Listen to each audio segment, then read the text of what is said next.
Temple city తిరుపతిలో ఎడతెరిపి లేకుండా భారీగా వర్షం కురుస్తుంది. దీంతో లోతట్టు ప్రాంతాలన్నీ జలమయమయ్యాయి. భారీ వానకు రహదారులు చెరువులను తలపిస్తున్నాయి. ఇక తిరుమలకు వచ్చే భక్తులు తీవ్ర ఇబ్బందులు పడుతున్నారు.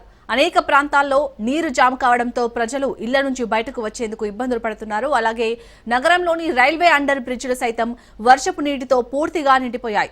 ఆర్టీసీ బస్టాండ్, రైల్వే స్టేషన్ దగ్గర కూడా నీరు నిలిచిపోవడంతో ప్రయాణికులతో పాటు భక్తులు, తిరుపతి ప్రజలు నానా అవస్థలు పడుతున్నారు. తిరుపతిలోని అనేక ప్రాంతాల్లో ఇళ్లలోకి వరద నీరు చేరింది. అయితే ఆయా కాలనీల్లోని ఇళ్లలోకి వరద నీరు చేరడంతో ఇళ్ల నుంచి నీటిని బయటకు పంపేందుకు స్థానికులు ప్రయత్నిస్తున్నారు.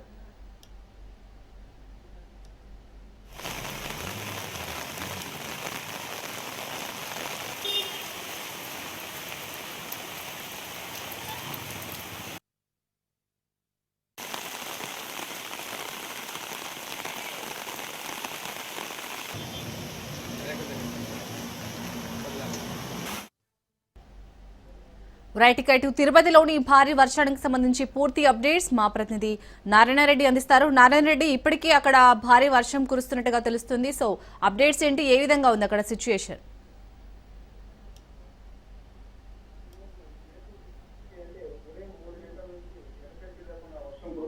వర్షం కారణంగా లోతట్టు ప్రాంతాలు కూడా కొంత జలమైన పరిస్థితి కనిపిస్తుంది. అంటే పూర్తిగా రోడ్లన్నీ కూడా మురుగు నీరుతో ప్రవహిస్తుంది. అదేవిధంగా ఏదైతే లోతట్టు ప్రాంతాలు ఉన్నాయో వారిని కూడా మున్సిపల్ కార్పొరేషన్ అధికారులు కూడా వాళ్ళని అప్రమత్తం చేసిన పరిస్థితి. ఎప్పటికప్పుడు ఆ యొక్క పరిస్థితిని కూడా సమీక్షిస్తున్నారు. అంటే సాధారణంగా ఖరీఫ్ కు వర్షాలు రావాల్సి ఉంటుంది, అంటే ఋతుపవనాలు రావాల్సి ఉంటుంది. అయితే గతంలో ఎన్నడూ లేని విధంగా అంటే 2009 తర్వాత ఋతుపవనాలు అంటే ఖరీఫ్ కు ముందేగానే రావడం కొంత రైతులకి అదేవిధంగా కొంత ప్రజలకు కూడా ఊరట కలిగించిన పరిస్థితి ఉందంటే గత వారం 10 రోజులుగా రాష్ట్రంలోని వివిధ ప్రాంతాల్లో విస్తారంగా వర్షాలు కురుస్తున్న నేపథ్యంలోనే తిరుపతిలో కూడా వర్షాలు పడుతున్న పరిస్థితి కనిపిస్తుంది. అంటే పూర్తిగా బంగాళాఖాతంలో ఏర్పడిన వాయుగుండం కారణంగా వర్షాలు కురుస్తున్నట్టు కూడా తెలుస్తుంది. అంటే దీనికి సంబంధించి ఇప్పటికే ఎడతెరిపి లేకుండా కురుతున్న వర్షాలపై అధికారులు కూడా పూర్తిగా అప్రమత్తమై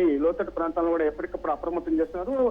వర్షం ఇదే విధంగా కొనసాగితే కూడా పునరావాస కేంద్రాలు కూడా ఏర్పాటు చేసే పరిస్థితి కూడా ఉంది. అదేవిధంగా ఈదురు గాలులు కూడా ఎక్కువగా ఉంది. అదే సమయంలో కూడా ఉరుములు మెరుపులతో కూడిన పిడుగులు పడే అవకాశం ఉన్నట్లు కూడా వాతావరణ శాఖ అధికారులు కూడా హెచ్చరించిన పరిస్థితి కనిపిస్తుంది. చార్మి, నారాయణ రెడ్డి, అక్కడ కొండపైన ఉన్న మొత్తం అక్కడ ఏవైతే మాడవీధులు ఉన్నాయో అవన్నీ కూడా నీటితో నిండిపోయినట్టుగా తెలుస్తుంది. సో మరి వచ్చే భక్తులకు ఎలాంటి సౌకర్యాలు కల్పిస్తున్నారు?